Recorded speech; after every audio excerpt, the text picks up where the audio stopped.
नमस्कार दोस्तों, स्वागत है आपका दृश्य ऑनलाइन क्लासेस फॉर जेपीएससी में। हमारा झारखंड के प्रशासन व्यवस्था, जनजातीय प्रशासन व्यवस्था चल रहा है। उस क्रम में हम आज पढ़ेंगे पढ़ा पंचायत शासन व्यवस्था। एक गौरवशाली शासन व्यवस्था था उरांव का। ये शासन व्यवस्था मिलता जुलता है मुंडा शासन व्यवस्था से, जो मैंने आपको पहले ऑलरेडी पढ़ा चुका है। तो अगर आप उस वीडियो को नहीं देखें तो पहले आप उस वीडियो को देखें, फिर आप इसको देखें तो ज़्यादा अच्छे से समझ में आएगा। तो देखिए, पढ़ा पंचायत तो जो शासन व्यवस्था है ये उरांव का है। डोकलो सोहर हम पढ़ेंगे खड़िया का शासन व्यवस्था है। मुंडा शासन व्यवस्था मुंडाओं का है और मांझी शासन व्यवस्था संथाल का है और मुंडा मानकी शासन व्यवस्था ये हो का है। अब इससे कंफ्यूज मत करना कि मुंडा मुंडा यानी कि यहाँ मुंडा मानकी है तो ये हो का शासन व्यवस्था, हम लोग इसके बारे में पढ़ेंगे। तो देखते हैं उरांव के बारे में। सबसे पहले ये कहाँ से आए थे? ये कहा जाता है कि ये उरांव जो है वो रोहतासगढ़ सासाराम बिहार के मूल निवासी हुआ करते थे। बाद में वो क्या हो गए, वो झारखंड रीजन में आकर बस गए। तो मुगलों ने पूर्व के समय इस पर अटैक किया था। उनमें जो है दो उनके बहुत फेमस लेडीज़ हैं जिन्होंने क्या क्या उनका सामना किया था। इन लोगों ने पुरुष के वेश में वेश धारण करके उनका सामना किया था। काफ़ी डटकर इन लोगों ने मुकाबला किया था। वो थी सिनई देई और कलई देई। मुगलों से इन लोगों ने लड़ाई करी थी। और उरांव में एक प्रथा विशेषकर प्रचलित है जिसे कहते हैं जनी शिकार। यह हर एक 12 वर्षों में होता है और इसमें जो है लेडीज़ जो होते हैं पुरुषों के वेशभूषा में पहन के वो जंगल जाते हैं और वो शिकार करते हैं। जनी नृत्य इन्हीं से संबंधित है जिसमें शिकार नृत्य कहा जाता है। भूइहर जमीन, अब देखिए जब उरांव लोग झारखंड में आकर बसे तो उस समय उन लोगों के पास ज़मीन नहीं, तो उन लोगों ने क्या किया, जितने भी जंगल थे आसपास वो लोग क्या करे, जंगलों को काट कर उस जगह पर अपना घर बसाया। तो जो ज़मीन जिनके द्वारा यानी कि उरांव के द्वारा ज़मीन, जंगलों को काट कर जो ज़मीन बनाया गया उसको भूइहर ज़मीन कहा गया। ठीक है, उरांव द्वारा। अब इसमें और भी चीज़ें हम लोग पढ़ेंगे, जैसे राजहंस जमीन मतलब राजाओं का ज़मीन जो है, जब हम इसके बारे में पढ़ेंगे ना कि जो है राजा, इनका जो शासन का जो स्तर है, उनका जो पोस्ट है, तो उनके अकॉर्डिंग, पोस्ट के अकॉर्डिंग जो जिस पोस्ट से संबंधित था उनके जो ज़मीन है उसी के नाम के अकॉर्डिंग दिया गया था। जैसे हम देखते हैं महतो खूंट एवं पाहन खूंट। तो महतो खूंट मतलब महतवई जो ज़मीन होता है, महतो का जो ज़मीन है उसको क्या कहते हैं, महतो खूंट। खूंट का मतलब मैंने आपको बताया था कि परिवार होता है। पाहन खूंट उरांव एवं पढ़ा पंचायत से संबंधित है। अब देखो, महतो खूंट मतलब महतो जो है इसमें क्या होता है, प्रशासनिक प्रधान होता है। और पाहन क्या है, धार्मिक प्रधान होता है। जो जो क्या करता है, ये एक तरह से ये धार्मिक प्रधान है। जो पाहन है ये धार्मिक प्रधान होता है और महतो जो है वो प्रशासनिक प्रधान होता है। अब इनकी जो शासन व्यवस्था है, उरांव की जो शासन व्यवस्था है ये त्रिस्तरीय होती है। त्रिस्तरीय में क्या होती है दोस्तों कि खूंट मतलब मैंने आपको बताया एक परिवार।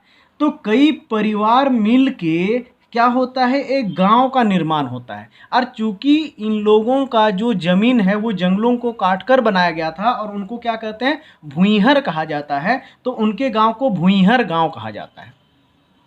जो भूइहर गांव होता है, कई भूइहर गांव मिलके, जनरली जो नंबर ऑफ भूइहर का 7, 12, 21 और 22 इतने भूइहर गांव मिलके ये पढ़ा का निर्माण करते हैं। ठीक है, समझ में आ रहा है दोस्तों? ये हमने क्या कहा, खूंट मतलब एक गांव जो होगा उसमें कई परिवार होंगे और कई परिवार मिलके पूरे गांव का निर्माण करेंगे। और कई गांवों को मिलके, ये जो कई गांव है, कई गांवों को मिला के क्या होता है, पढ़ा का निर्माण किया जाता है। और कई पढ़ा को मिला के जनरली जो है कई, जैसे यहाँ पर जनरली जो होता है 7, 12, 21 इतना जो है ये मिल के क्या होता है, पढ़ा का निर्माण करता है। और कई पढ़ा, जो मान लो कि जिस रीजन में लोग रहते हैं उसमें मान लो कि 10-15 पढ़ा है, तो सारे पढ़ा को मिला के अंतर पढ़ा बनता है। मतलब त्रिस्तरीय हो गया। एक तो हो गया गांव के स्तर का, एक हो गया पढ़ा स्तर का और एक हो गया अंतर पढ़ा स्तर का। ठीक है, अब देखो भूइहर गांव का जो हेड होता है वो महतो होता है, ये हमने आपको बताया।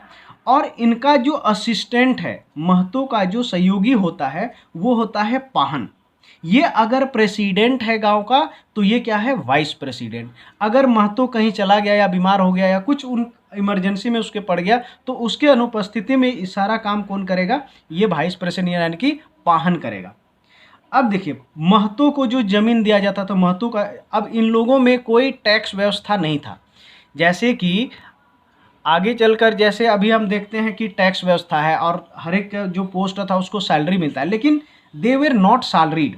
उनको क्या होता है, उनके काम के बदले ज़मीन दी जाती थी, और जो ज़मीन महतो का है तो उसको महतोई ज़मीन कहा जाता है, जो पाहन का है उसको पाहनई ज़मीन कहा जाता है, और जिसका जो भंडारी है, भंडारी का जो ज़मीन भंडारगिरी ज़मीन कहा जाता है। भंडारी क्या है, यहाँ पर मैसेंजर का काम करता है, मतलब गांव के लोगों को कुछ बताना, ठीक है, मान लो ये इन महतो को कुछ लोगों से कम्युनिकेट करना है तो वो किसका काम है, मैसेंजर का काम है। और सेवा के बदले में इन सारे लोगों को क्या मिलती थी, ज़मीन मिलती थी, और जिनको जो ज़मीन दिया जाता था उसके अकॉर्डिंग उसका नाम पड़ जाता था, जैसे महतोई ज़मीन, पाहनई ज़मीन, भंडारगिरी ज़मीन एंड सो ऑन। महतो का जो पद होता था वो वंशानुगत होता है। जो महतो का पद है, महतो का पद होता था वंशानुगत, और वंशानुगत मतलब जो महतो के परिवार हैं, उस उरांव के जो परिवार हैं उनमें जो महतो है, उरांव में जो महतो है उनके परिवार में जो सबसे बड़ा बेटा होगा वही क्या होगा, आगे चलकर महतो बनेगा। पाहन और भंडारगिरी इन सारे का क्या होता था, वोटिंग से सिलेक्शन होता था, वोटिंग होता था, और इनका कार्यकाल जो है 3 वर्षों का होता था, और हर एक 3 वर्ष में इन लोगों का इलेक्शन होता था। और इलेक्शन किस समय होता था, सरहुल के त्यौहार के अवसर पर होता था। और एक मोस्ट इम्पॉर्टेंट चीज़ क्या है, इनमें कोई भी पोस्ट कंवारा नहीं बन सकता है, मतलब अगर आपको बनना है तो शादी करनी पड़ेगी, पहले शादी करोगे तभी आप किसी पोस्ट पर बन सकते हैं। ये इनकी खास बात है। अब आइए देखते हैं इनके जो स्तर हैं। अब देखते हैं जैसे पढ़ा की बात हमने करी, ठीक है, तो पढ़ा में क्या है, पढ़ा का हेड जो होता है वो पढ़ा राजा होता है। पढ़ा का जो हेड होता है वो पढ़ा राजा होता है। और इसका ये अगर हम इसको देखो, हमने बताया ना पढ़ा कई गाँवों को मिला के क्या होता है, एक पढ़ा बनता है, ठीक है, और उस पढ़ा का जो मालिक होता है उसको पढ़ा राजा कहा जाता है, और ये पद जो है वंशानुगत होता था। जबकि हमने मुंडाओं में देखा था क्या, कि वहाँ उल्टा था, वहाँ पर जो है राजा का इलेक्शन होता था, बाकी सब पद क्या हो रहा था, वंशानुगत हो रहा था। यहाँ पर क्या है, जो पढ़ा राजा है ये वंशानुगत है, बाकी इनका क्या होता है, सिलेक्शन होता है, इलेक्शन होता है, वोटिंग से सबका होता है। जैसे दीवान, पढ़ा राजा का जो वाइस प्रेसिडेंट मतलब मोस्ट करीबी जो माना जाता है एक तरह से, ठीक है, ये दीवान है। अगर पढ़ा राजा कहीं चला गया या फिर कोई किसी काम से या फिर उसके आकस्मिक मृत्यु हो गई, कुछ हो गई, तो तत्काल कौन कार्यभार संभालेगा, जब तक जो है नहीं आता है तब तक ये दीवान उसका जो है खासी होता है, मतलब उनका वाइस प्रेसिडेंट होता है। उसके बाद मंत्री जो पद है वो क्या है, सलाहकार, एक तरह से पर्सनल असिस्टेंट होता है, ठीक है। अभी के व्यवस्था में जैसे प्रधानमंत्री उनका सलाहकार जो होता है, ठीक है, आईएएस लोग होते हैं, तो वैसे ही ये काफ़ी पढ़े लिखे और विद्वान लोग होते थे, सलाहकार, पर्सनल असिस्टेंट।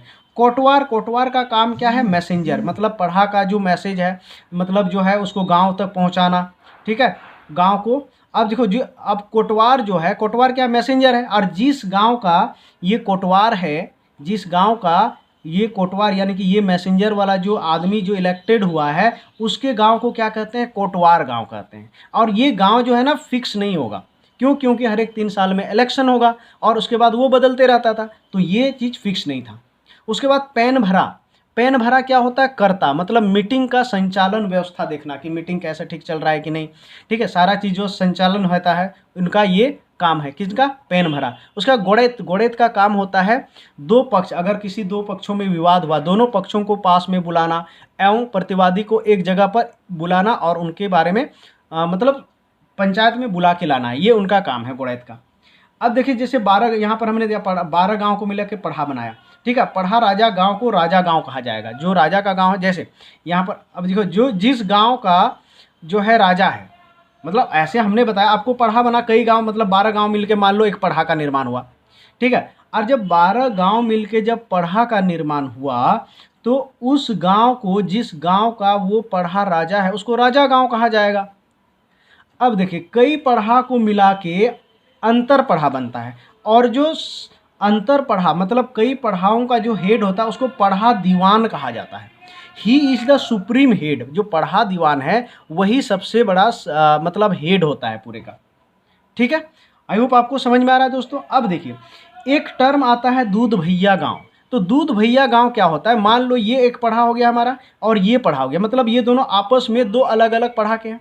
तो इस पढ़ा वाला, ये जो पढ़ा है, ये पढ़ा वाला इसको बोलेगा ये मेरे दूध भैया गांव है, ये बोलेगा ये मेरे दूध भैया गांव का है, यानी कि एक दूसरे को ये लोग क्या कहेंगे, दूध भैया गांव कहेंगे। अब with the decline of the पढ़ा पंचायत सिस्टम, अभी जो है वो जो है नाउ ड्यू टू डिसइंटीग्रेशन, मतलब ये इसमें अब टूटते आ रहा है, क्योंकि अभी जो है लेटेस्ट में गवर्नमेंट पंचायत सिस्टम चल रहा है, तो क्या हो गया, ये धीरे धीरे कम हो गया और अभी जो है पढ़ा जो है 3, 4 और 5 विलेज बन के भी पढ़ा का निर्माण हो रहा है। ठीक है, आई होप दोस्तों आपको समझ में आ गया होगा। ये था हमारा उरांव का एक गौरवशाली शासन व्यवस्था, जिसको हम पढ़ा पंचायत शासन व्यवस्था कहते हैं। ये काफ़ी गौरवशाली था, मतलब पूरी तरह से इनको गवर्नमेंट के पास जाने का ही कोई चांस नहीं था, मतलब वो नहीं जाना, मतलब अपने स्तर पर सारी चीज़ें वो सॉल्व कर सकते थे। तो ये आप इस तरह से देख सकते हैं, जितना भी जो जनजातीय शासन व्यवस्था है कितना इम्पोर्टेंट है। इम्पोर्टेंट इस तौर पर है कि वो सारी चीज़ों उनका क्या है, एकदम बिल्कुल सिस्टमेटिक वे में बना हुआ था और हर एक का, अब इसमें जो है सारे लोग सुखी संपन्न भी होते थे, सबका अपना सुनवाई होता था, सब कुछ, मतलब सभी लोग खुश रहते थे। ठीक है दोस्तों, तो चलिए आज हम अंत करते हैं इसको। ये हो गया हमारा पढ़ा पंचायत शासन व्यवस्था। अगले क्लास में हम लोग नेक्स्ट जो है उसके बारे में पढ़ेंगे। और आप हमारे यूट्यूब चैनल को ज़्यादा से ज़्यादा लाइक शेयर करें, अपने दोस्तों तक पहुँचाएँ, ताकि हमारा जल्दी से जल्दी सारे मतलब कैंडिडेट जिनको भी है उनको लाभ पहुँचे। थैंक यू दोस्तों।